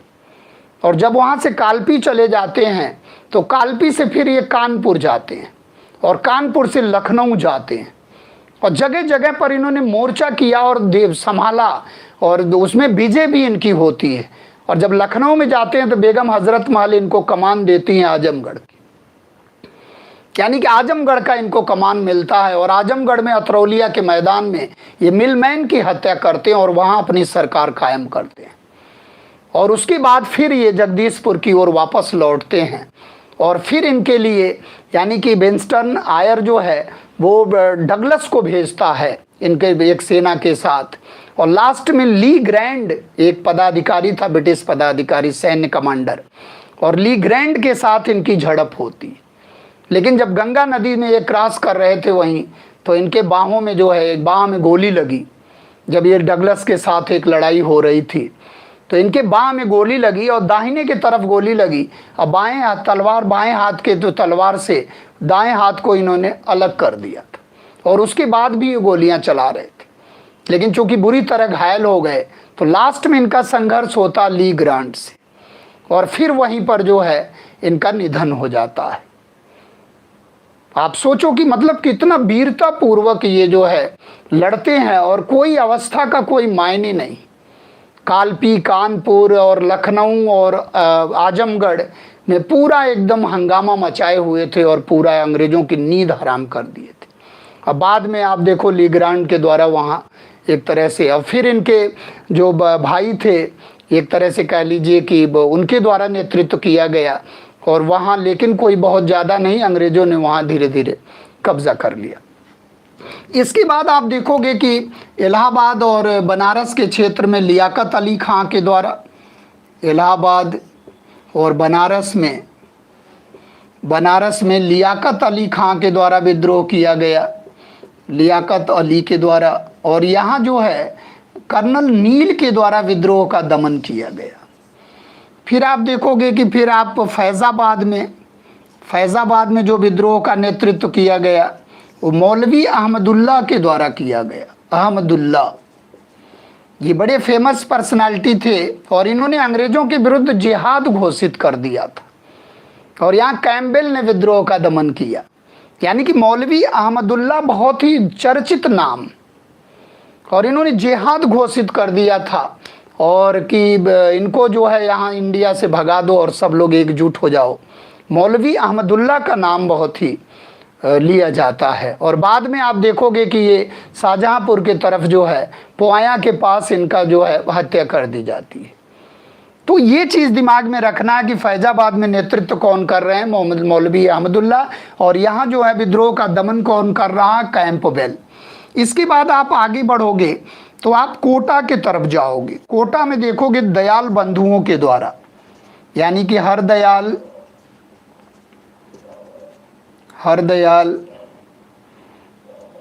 और जय दयाल के द्वारा, दयाल बंधुओं के द्वारा मेजर बर्टन की हत्या कर दी जाती है। और यहाँ कोटा में जो है विद्रोह करते हैं दयाल बंधु। फिर आप उड़ीसा में देखोगे, उड़ीसा में विद्रोह का नेतृत्व जो है सुरेंद्र साई के नेतृत्व में और उज्ज्वल साई के नेतृत्व में होता है। उज्ज्वल साई के नेतृत्व में विद्रोह का नेतृत्व होता है। सुरेंद्र साई और उज्ज्वल साई के नेतृत्व में होता उड़ीसा में विद्रोह। यानी कि एक तरह से आप देखोगे तो पूरा ओवरऑल, बहुत सघनता में तो नहीं था ऑल ओवर इंडिया, लेकिन छिटपुट आप देखोगे विद्रोह का नेतृत्व हर जगह मिलेगा आपको। जैसे आप देखो कि वहाँ जो है मंदसौर में, मध्य प्रदेश मंदसौर में फिरोज शाह के नेतृत्व में विद्रोह किया गया और बाद में इन्हें भी रंगून भेज दिया गया और वहीं इनकी डेथ हो गई। मथुरा में आप देखोगे तो देवी सिंह के नेतृत्व में विद्रोह का नेतृत्व किया गया। मेरठ में कदम सिंह के नेतृत्व में जो है विद्रोह का जो है एक तरह से किया गया, संभाला गया मोर्चा। तो बहुत ढेर सारा व्यापकता मिलेगी। आप मनीराम को देखोगे असम में, मनीराम जो है वो मनीराम दत्त के द्वारा कंदपेश्वर को राजा बनाकर और विद्रोह का नेतृत्व किया गया और बाद में मनीराम दत्त को पकड़ लिया गया और कलकत्ता में फांसी हो गई। इसी तरह से आप देखोगे वजीर खां के नेतृत्व में सैन्य टुकड़ी ने विद्रोह कर दिया पंजाब में और अजनाला हत्याकांड कर दिया। पंजाब में आप देखो बहुत बड़ा एक तरह से कह लीजिए अजनाला हत्याकांड होता वजीर खां के नेतृत्व में। साउथ इंडिया पर एक किताब लिखा था पीडी दिवेकर की किताब है south India the revolt of 1857, और उसमें उन्होंने बताया कि कहाँ कहाँ विद्रोह साउथ इंडिया में भी हुआ था। मान सिंह आप देखोगे वो एक तरह से जो मध्य प्रदेश का इलाका मानगढ़, वहाँ रानी अवंतीबाई के द्वारा विद्रोह किया गया। यानी कि मध्य प्रदेश जो आपका मानगढ़ का इलाका है उसको जरूर याद रखना, कहीं सुमेलित करने के लिए आएगा। तो इस तरह से ये क्वेश्चन जो आएंगे ये मिलान करने के लिए भी बीच बीच में आएंगे। इस प्रकार से आप देखोगे कि विद्रोह की व्यापकता को और इनके हौसले को देखते हुए ऐसा लगता है कि इस विद्रोह में जो है मैक्सिमम लोग यानी कि एक तरह से शामिल हुए थे और जगह जगह पर मोर्चा बना के एक तरह से इसका नेतृत्व किया जा रहा था। लेकिन फिर वही सवाल कि अगर इतना बड़ा विद्रोह हुआ, इतनी बड़ी एक स्ट्रेटजी बना के ये लोग चल रहे थे, इसके लिए इन्होंने एक डेट बनाया था 31 मई, लेकिन अचानक पहले ही विद्रोह हो जाता है, इसलिए इनकी मंशा पूरी नहीं होती है। और एक जो है मालेसन करके हैं, उन्होंने द इंडियन म्यूटनी में लिखा है, एक जीजी मॉलेसन करके हैं, उन्होंने इंडियन म्यूटनी में लिखा है कि अगर ये निर्धारित समय से विद्रोह हो गया होता 31 मई को तो शायद एक भी अंग्रेज भारत में बचता नहीं। तो बड़ा अच्छा कोटेशन उन्होंने लिखा था। मतलब उन्होंने महसूस किया था कि इनकी जो स्ट्रेटजी थी, नाना साहब की जो पूरी स्ट्रेटजी थी कि एक ही दिन हम लोग पूरा अटैक करेंगे। लेकिन आप देखोगे कि विद्रोह की शुरुआत तो 10 मई से ही हो जाती है, जनवरी से ही हो जाती है। तो इसको पूरे संदर्भ में जो है पूरा समझे जाने की आवश्यकता है। और आप देखोगे कि जगह जगह पर विद्रोह का नेतृत्व किया गया। और जैसे गजाधर, गोरखपुर में आप देखोगे गजाधर सिंह के द्वारा विद्रोह का नेतृत्व किया गया। अब अगर आप देखो कि विद्रोह में असफलता कैसे मिल गई या असफलता के कारण क्या हो सकते हैं, तो देखो बहुत सिंपल है। यानी कि असफलता के कारण, असफलता के लिए कल हमने एनालिसिस भी किया था कि असफलता को आप कभी भी डायग्राम बनाना है तो अ मतलब क्या है, अभाव। स मतलब क्या है, समय। फ का मतलब क्या है, फल। ल का मतलब क्या है, लगन। आप अपने संदर्भ में भी देखो तो ता का मतलब क्या है, ताकत। अगर ये चीज का समायोजन नहीं है तो फल रहने के बावजूद भी कुछ नहीं होने वाला है। और आज के परिवेश में लोग क्या चाहते हैं, फल मिल जाए, परिश्रम न करना पड़े। और जबकि गीता की लाइन है क्या, यानी कि बिना फल की इच्छा किए हुए कर्म करते जा तू, फल की इच्छा मत कर। और हमेशा हम लोगों को क्या फल दिखाई देता, लगन कहीं और लगी रहती। तो आप देखो अगर सुनियोजित प्रॉपर टाइम का मैनेजमेंट नहीं है और इंटरेस्ट लोगों का नहीं है, रुझान उसके प्रति नहीं है, और शक्तिमान कारण नहीं है, इफिशियंसी नहीं है, तो अगर इन सब चीज़ों का अभाव है तो इट रिजल्टेड इनटू फेल्योर, असफलता मिलेगी। अब इसमें देखो आप किस आधार पर आप करोगे। एक तो नेतृत्व के आधार पर आप इसको टेस्ट कर सकते हो, नेतृत्व है, विस्तार है, इसके आधार पर आप इसको टेस्ट कर सकते हो। दूसरा जो है संगठन के आधार पर इसको आप टेस्ट कर सकते हो। तीसरा जो है एक तरह से संसाधन के आधार पर इसको आप देख सकते हो। नेक्स्ट जो है एक तरह से कह लीजिए कि सहभागिता के आधार पर इसको आप देख सकते हो, सहभागिता के आधार पर। नेक्स्ट जो है परिस्थितियों के आधार पर इसका मूल्यांकन कर सकते हो आप, परिस्थितियां कैसी रही। और लास्ट में आप इसका देखोगे तो उद्देश्य क्या रहा, उद्देश्य की स्थिति क्या रही। अगर इस तरह से देखा जाए तो इसका जो सबसे बड़ा फैक्टर आता है वो नेतृत्व को लेकर आता है, योग्य नेतृत्व का अभाव। अब आप देखोगे कि नेतृत्व को आप लेकर अगर देखो तो एक तो आपका केंद्रीय नेतृत्व है, केंद्रीय नेतृत्व है, और एक आप देखो कि यानी कि क्षेत्रीय नेतृत्व है, क्षेत्रीय नेतृत्व है। केंद्रीय नेतृत्व में आप देख ही रहे हो, एक जफर को दिया गया पूरा, और बख्त खां के द्वारा जो है, अगर बख्त खां को माइनस कर दिया जाए तो क्रांति बिल्कुल कमजोर हो जाती। Bakht Khan was the real hero of this mutiny, this revolt. और क्षेत्रीय नेतृत्व में आप देखो कि जगह जगह पर आप देख सकते हो कि बेगम हजरत महल, रानी लक्ष्मीबाई, बेगम हजरत महल, लक्ष्मीबाई,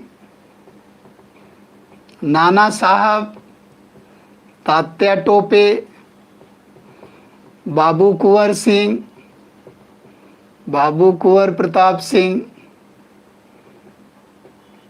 बाबू कुंवर सिंह।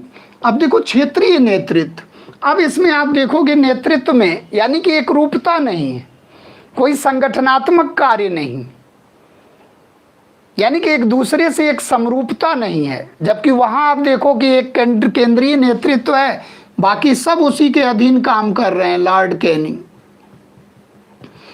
केंद्रीय नेतृत्व लॉर्ड कैनिंग का है, बकिया जितने हैं, चाहे वो आप देखो हेवलॉक है, हडसन है, और आप देखोगे निकोलसन है, और कैम्पबेल है,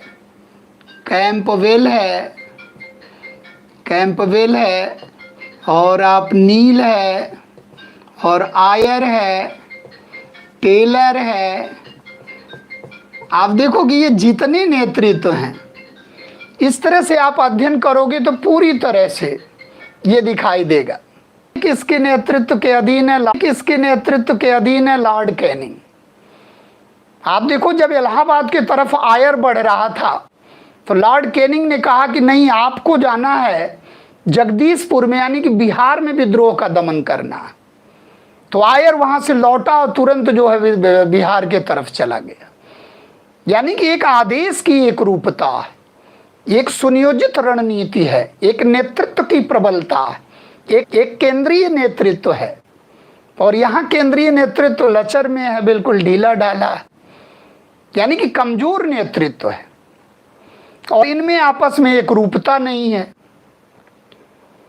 हालांकि इनके देखने से, समायोजन से ऐसा कुछ लग रहा है, इन्होंने ये बताया कि 31 मई को यदि होता, लेकिन कोई प्रॉपर स्ट्रेटजी नहीं हो लग रही है इसके पीछे।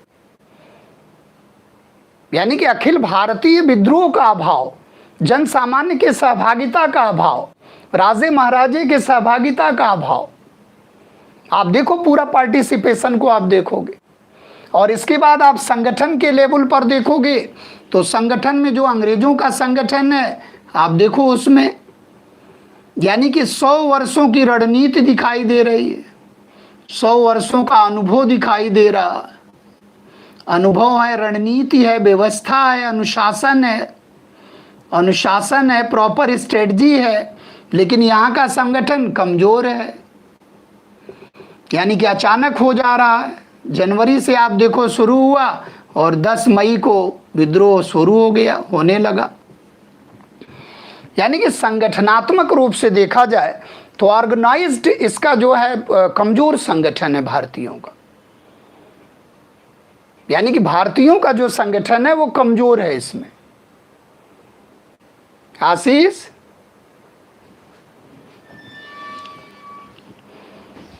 आशीष, अरे किसका फोन आया था? कहे थे कि उसको साइलेंट पे कर दो। तो एक चीज देखना दिमाग में कि संगठनात्मक रूप से आप देखो कमजोर नेतृत्व। सही चल रहा? तब किसका फोन आया था? तो अंग्रेज आप देखोगे 100 वर्षों का अनुभव दिखाई दे रहा है, यानी कि प्लासी से लेकर उनका पूरा एक्सपीरियंस दिखाई दे रहा है इसमें। लेकिन हमारे तरफ से कमजोर नेतृत्व दिखाई दे रहा है। इवन बहादुर शाह जफर को जब इन्होंने नेतृत्व सौंपने की बात किया तो वो जो है इनकार कर दिया था। तो ये चीजों को बहुत अमल में लाना कि संगठनात्मक रूप में भी हम लोग कहीं ना कहीं स्ट्रेटजी में मार खा गए। और उनके पास शासन व्यवस्था और सब कुछ उनके पास उनके पक्ष में था। जैसे रेलवे को लिया जाए, और उनके एक तरह से न्याय व्यवस्था बहुत फास्ट थी, जिसको चाहते थे उसको फांसी पे चढ़ा देते थे। और उससे क्या है कि भारतीय समाज में दहशत भी आ गई। इसके बाद आप देखोगे संसाधनों के रूप में तो इनके पास आप देखो अत्याधुनिक संसाधन थे, और हमारे पास जो है पारंपरिक थे। वही पारंपरिक संसाधन थे, तलवार थे, भाले थे, बर्छे थे, इस तरह से जो पारंपरिक थे उनसे हम लोग लड़ाई लड़ रहे थे। और प्रशासन और व्यवस्था सब इनके पास थी, व्यवस्था था इनके पास, अनुभव था, और अत्याधुनिक औजार थे इनके पास, अस्त्र शस्त्र थे अत्याधुनिक टाइप के, यानी कि उसका इस्तेमाल करते थे। और हमारे पास जो बगावत करके सैनिक आए थे, यानी कि जो अपने साथ लूट कर जो लेके आए थे बंदूकें या कोई चीज, तो वही उनके साथ था। बस केवल जो बगावत करके सैनिक हमारे पास आए थे वो उनके पास अंग्रेजों के थे, और उसके बाद तो फिर मिलना बंद हो गया। और उनके पास एक सप्लाई भी थी, चैन सप्लाई थी। तो इस तरह से अगर संसाधनों का देखा जाए तो संसाधनों का भी कहीं ना कहीं कमी था। प्रॉपर रूप में असलहे का पहुंचाना, प्रॉपर रूप में उसको अस्त्र शस्त्र, लोग मात खा गए।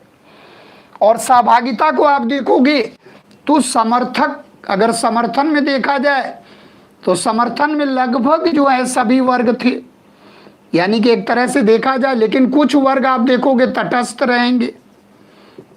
रहेंगे, और कुछ जो है अंग्रेजों का ही साथ देंगे, अंग्रेजों के साथ थे। ये बहुत महत्वपूर्ण है। कुछ तो बिल्कुल नौकरी पेशा वाले हैं, शिक्षित हैं, वो कुछ तटस्थ ही हैं बिल्कुल, क्योंकि अंग्रेजों के यहाँ नौकरी करते हैं वो। तो जैसे आप देखोगे कुछ नौकरी पेशा वाले हैं, कुछ शिक्षित वर्ग हैं जो इनको उदासीन हैं बिल्कुल। लेकिन बहुत से आप देखो परंपरागत जमींदार हैं, मुल्ला मौलवी, ये हमारे साथ हैं, विद्रोहियों के साथ हैं, समर्थन कर रहे हैं। शिल्पकार हैं, दस्तकार हैं, किसान हैं, नागरिक हैं, कृषक हैं, तो ये हमारे साथ हैं। और बकिया आप देखोगे महत्वपूर्ण जो राजे महाराजे हैं वो जो है अंग्रेजों के साथ हैं। जैसे आप देखो कि भोपाल की जो बेगम है वो अंग्रेजों का साथ दे रही हैं। नेपाल का जो मंत्री है जंग बहादुर, सर जंग बहादुर, वो अंग्रेजों के साथ है। गोरखा हैं, सिख हैं अंग्रेजों के साथ। और आप देखोगे तो दिनकर राव हैं जो हैदराबाद के मंत्री हैं। जो सिंधिया का मंत्री है दिनकर राव, वो भी इनके साथ है। सर सलार जंग करके है हैदराबाद का मंत्री, वो भी इनके साथ है। सिंधिया भी इनके साथ है। नेपाल भी इनके साथ है। यानी कि एक तरह से देखा जाए तो राजे महाराजे जो एक तरह से कह लीजिए जैसे पटियाला, पंजाब, ग्वालियर, भोपाल, नेपाल, आप देखो ये भी जो है विद्रोहियों के विपक्ष में अंग्रेजों का साथ दे रहे हैं। तो इससे भी आप सहभागिता में देखो आप मार खा गए।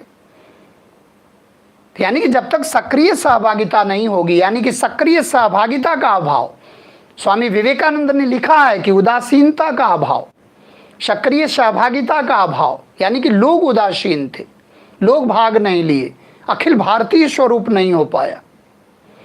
तो इन सब चीज़ों का आप देखोगे परिस्थितियां उनके फेवर में थी।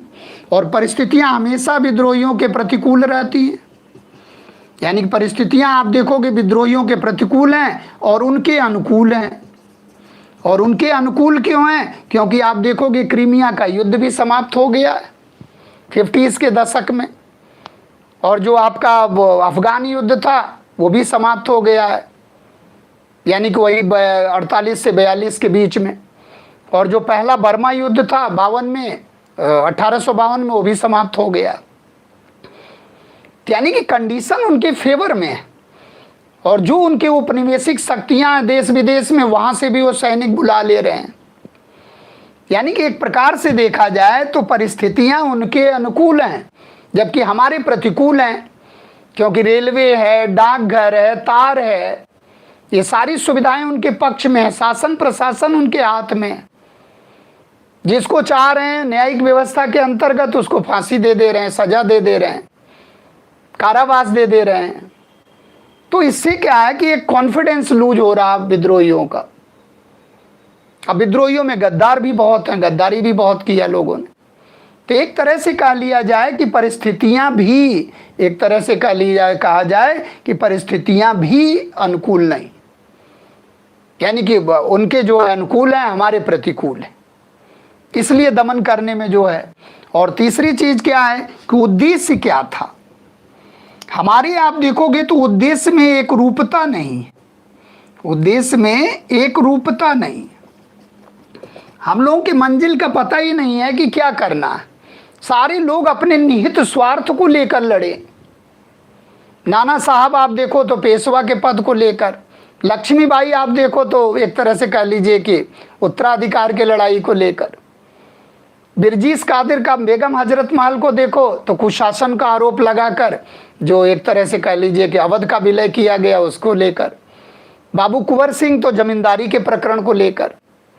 तो एक तरह से कह लीजिए कि बड़े क्षेत्रीय मुद्दे थे, यानी कि नेशनल मुद्दे नहीं थे। एक राष्ट्रवाद की फीलिंग, एक बंगाली, एक पंजाबी और एकजुट होकर, एक मराठी एकजुट होकर अगर नेशनल फीलिंग से एकजुटता होता तो ये परिदृश्य कहीं अलग ही होता। तो यानी कि उद्देश्य में एक रूपता नहीं, और उनके उद्देश्य में एक रूपता है कि विद्रोह का दमन करना है चाहे कुछ भी हो जाए। यानी कि विद्रोह का दमन का एक रूपता है कि किसी भी हालत में इस विद्रोह को दबाना ही दबाना। तो इन सब चीज़ों को थोड़ा सा ओवरऑल हमें अध्ययन करना पड़ेगा कि अंततः हम असफल हो गए, इसका मतलब कि ये क्रांति तो नहीं है।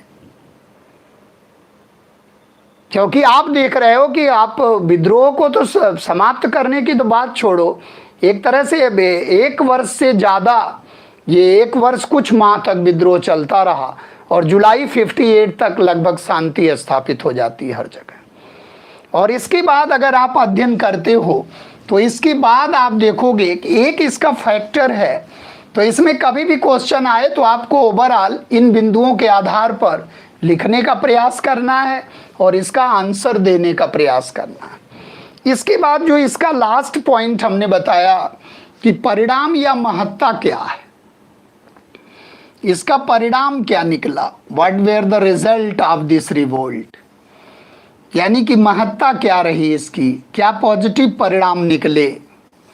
तो इसके परिणाम का अगर आप अध्ययन करो तो पहली चीज क्या है कि इसका जो तात्कालिक परिणाम रहा उसमें एक जो है क्राउन एक्ट आ गया, क्राउन एक्ट आया। और इसको कहते हैं कि ये एक्ट जो है भारत के लिए मैग्ना कार्टा के रूप में, यानी कि इसको कहते हैं ये भारत के बेहतरी के लिए आया।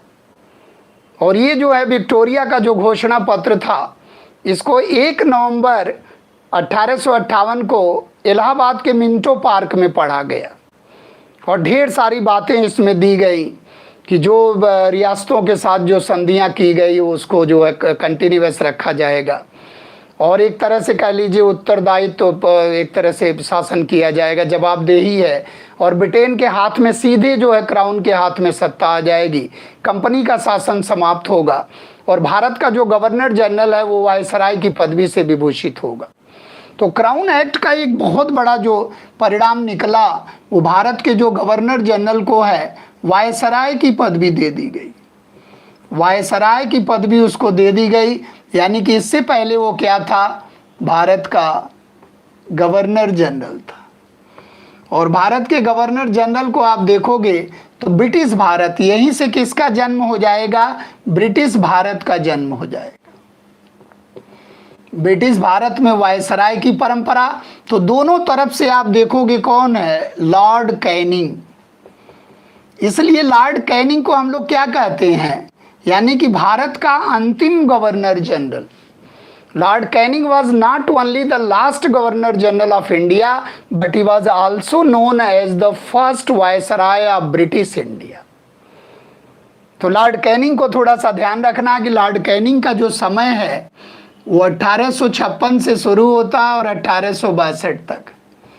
और इनके समय में आप देखोगे ढेर सारे एक तरह से कह लीजिए कि कार्य होते हैं, जैसे आईपीसी एक्ट है, सीआरपीसी एक्ट है, यानी कि आप देखो कि that was conceived by the brain of, through the brain of lord Macaulay, लेकिन come into existence during the reign of lord Canning. ICA act है, आईसीएस एक्ट है, इंडियन हाई कोर्ट एक्ट है, इंडियन पेनल कोड एक्ट है, crown act है, ये सारे act किसके समय में आते हैं, लॉर्ड कैनिंग के समय में। अब भारतीय पुरातत्व विभाग की स्थापना भी दिल्ली में हो जाती है 1861 में। और भारत का जो सबसे प्राचीन हाई कोर्ट है कलकत्ता, बम्बई, मद्रास, वो भी लॉर्ड कैनिंग के ही समय में आता है। तो लॉर्ड कैनिंग के संदर्भ में इसको ध्यान रखना पूरा। इसके बाद आप देखोगे कि इसके बाद एक बदलाव आएगा कि कंपनी का शासन समाप्त हो जाएगा, कंपनी का शासन समाप्त हो जाता है। और जब कंपनी का शासन समाप्त हो जाएगा तो इसका मतलब कि जो है निदेशक मंडल और नियंत्रक मंडल समाप्त हो गए। जो कोर्ट ऑफ डायरेक्टर थे और बोर्ड ऑफ कंट्रोल, नियंत्रक मंडल, ये नियंत्रक मंडल आप देखेंगे कि नियंत्रक मंडल 6 सदस्यीय नियंत्रक मंडल बनेंगे कहाँ, पिट्स इंडिया एक्ट से चले आ रहे हैं। 6 सदस्यीय नियंत्रक मंडल हैं, लंदन में बैठते हैं और ये दोनों समाप्त कर दिए गए, ये दोनों समाप्त हो गए, यानी कि क्राउन के हाथ में सत्ता आ गई। यानी कि जो द्वैध शासन कंपनी का चल रहा था वो भी समाप्त हो गया, कोर्ट ऑफ डायरेक्टर्स भी समाप्त हो गया, बोर्ड ऑफ कंट्रोल भी समाप्त हो गया, क्राउन के हाथ में सत्ता आ गई। और इसी के बाद आप देखोगे तो एक रॉबर्ट पील की अध्यक्षता में पील आयोग आएगा। पील आयोग का गठन कर दिया गया। और पील आयोग क्यों आया कि सैन्य संतुलन को कम करने के लिए। आप देखो कि इनका जो है विद्रोह के समय 1:5 का रेशियो था। यानी कि एक आप देखो कि 1 यूरोपीय पर 5 भारतीय थे। और इस अनुपात को आप मैनेज करने के लिए पील आयोग की जब संस्तुति आती है तो बंगाल के लिए 1:2 कर दिया जाता है और अन्य प्रेसिडेंसी के लिए 1:3 कर दिया जाता है। यानी कि अब आप देखो कि 1:5 का रेशियो रहता तब भी हम हार जाते हैं। यानी कि 5-6 सैनिक पर एक जो है यूरोपीय था। अगर ये चाहते तो उसको पकड़ के कहीं बांध के मार देते तब भी वो ख़त्म हो जाता। लेकिन आप सोचो उतना फीलिंग नहीं आई और अंत में हम लोग जो है पराजित हो गए। यानी कि मद्रास और बम्बई के लिए 1:3 किया गया और सभी क्षेत्रों से सैनिकों की भर्ती किया गया और सभी जो है जातियों से सैनिकों की भर्ती शुरू हो गई, क्योंकि अब ये देख लिए कि अवध के सैनिक पूरा पार्टिसिपेट लिए थे। इसके बाद आप देखोगे तो फूट डालो राज करो की नीति शुरू हो गई। यानी कि यहीं से आप देखोगे तो फूट डालो और राज करो की नीति शुरू हो जाती है। डिवाइड एंड रूल की पॉलिसी शुरू कर देते हैं और डिवाइड एंड रूल का इन्होंने सबसे बेहतरीन जो प्रयोग किया वो 1905 के बंग भंग में और 1909 के आप देखोगे मार्ले मिंटो में। मार्ले मिंटो सुधार में आप देखोगे पूरी तरह इसका प्रयोग कर जाते हैं और इसी मार्ले मिंटो सुधार में एक मुस्लिम राष्ट्र की नींव भी पड़ने लगती है। तो यहाँ मुस्लिम राष्ट्र की नींव भी पड़ने लगती है। यानी कि मार्ले मिंटो सुधार में इन्होंने बखूबी इसका इस्तेमाल किया। सरकारी तौर पर अगर रियल प्रयोग देखा जाए, यानी कि separate electorate for Muslim, separate communal electorate for Muslim, ये किसका प्रावधान था? मार्ले मिंटो सुधार का। यानी कि फूट डालो राज करो की नीति का अवलंबन करने लगते हैं और इसको शुरू कर देते हैं। लेकिन इसके पॉजिटिव परिणाम में देखोगे आप तो जैसे विभागीय प्रणाली की शुरुआत हो गई, संवैधानिक सुधारों की एक नई परंपरा शुरू हो गई, भारत में जो है शिक्षा, संविधान का विकास और भौतिक विकास की बात, रेलवे का विकास, बीमा का विकास, तार का विकास, बैंकिंग का विकास, सिंचाई के क्षेत्र में विकास, यानी कि महत्वपूर्ण आप देखोगे तो अवधारणात्मक विकास भी शुरू होता है। लोकतांत्रिक मूल्यों की भी स्थापना शुरू हो जाती है और भारतीयों का शासन प्रशासन में धीरे धीरे प्रवेश की भी मांग होने लगती है। और इसी का अल्टीमेट परिणाम आप देखोगे तो 1885 में भारतीय राष्ट्रीय कांग्रेस की स्थापना भी कहीं ना कहीं इसी का रिजल्ट रहता है। और भारत में जो राष्ट्रवाद आता है, भारत में जो आंदोलन का नेतृत्व लोग करते हैं, उसमें जो लोकगीतों का है, जो पुस्तकों का योगदान है, जो साहित्य का योगदान है, वो कहीं ना कहीं इस क्रांति से आता है। तो इस प्रकार से हम लोगों ने देखा कि ओवरऑल इसके परिणाम और महत्ता को कैसे आप लिखोगे और कैसे इसको सेट करोगे। तो इन सब चीज़ों को लेते हुए आज हम लोगों ने इस टॉपिक को समाप्त किया। नेक्स्ट में जब हम लोग मिलेंगे तो इसके बाद हम लोग पढ़ेंगे धर्म और समाज सुधार आंदोलन, उसके बाद शिक्षा और संविधान का विकास और फिर फ्रीडम स्ट्रगल में आ जाएंगे और आज़ाद भारत का निर्माण कर देंगे और उसी के साथ हम लोगों का समाप्त हो जाएगा दौर। और उसके बाद हम आपके टेस्ट जो है सीरीज चलाएंगे, टेस्ट लेंगे इसके संबंधी। तो आप लोगों ने बहुत पेशेंसफुली सुना और बढ़िया से हमें लग रहा नोट भी किए होंगे। अच्छी तरह आप पढ़ो और बिल्कुल आप अपने लक्ष्य के प्रति सजग रहो और एक दिन आपका लक्ष्य मिलेगा। इन्हीं शब्दों के साथ मैं वाणी को विराम देना चाहता हूँ। जय हिंद, जय भारत, शुभ दिन। Thank you all of you.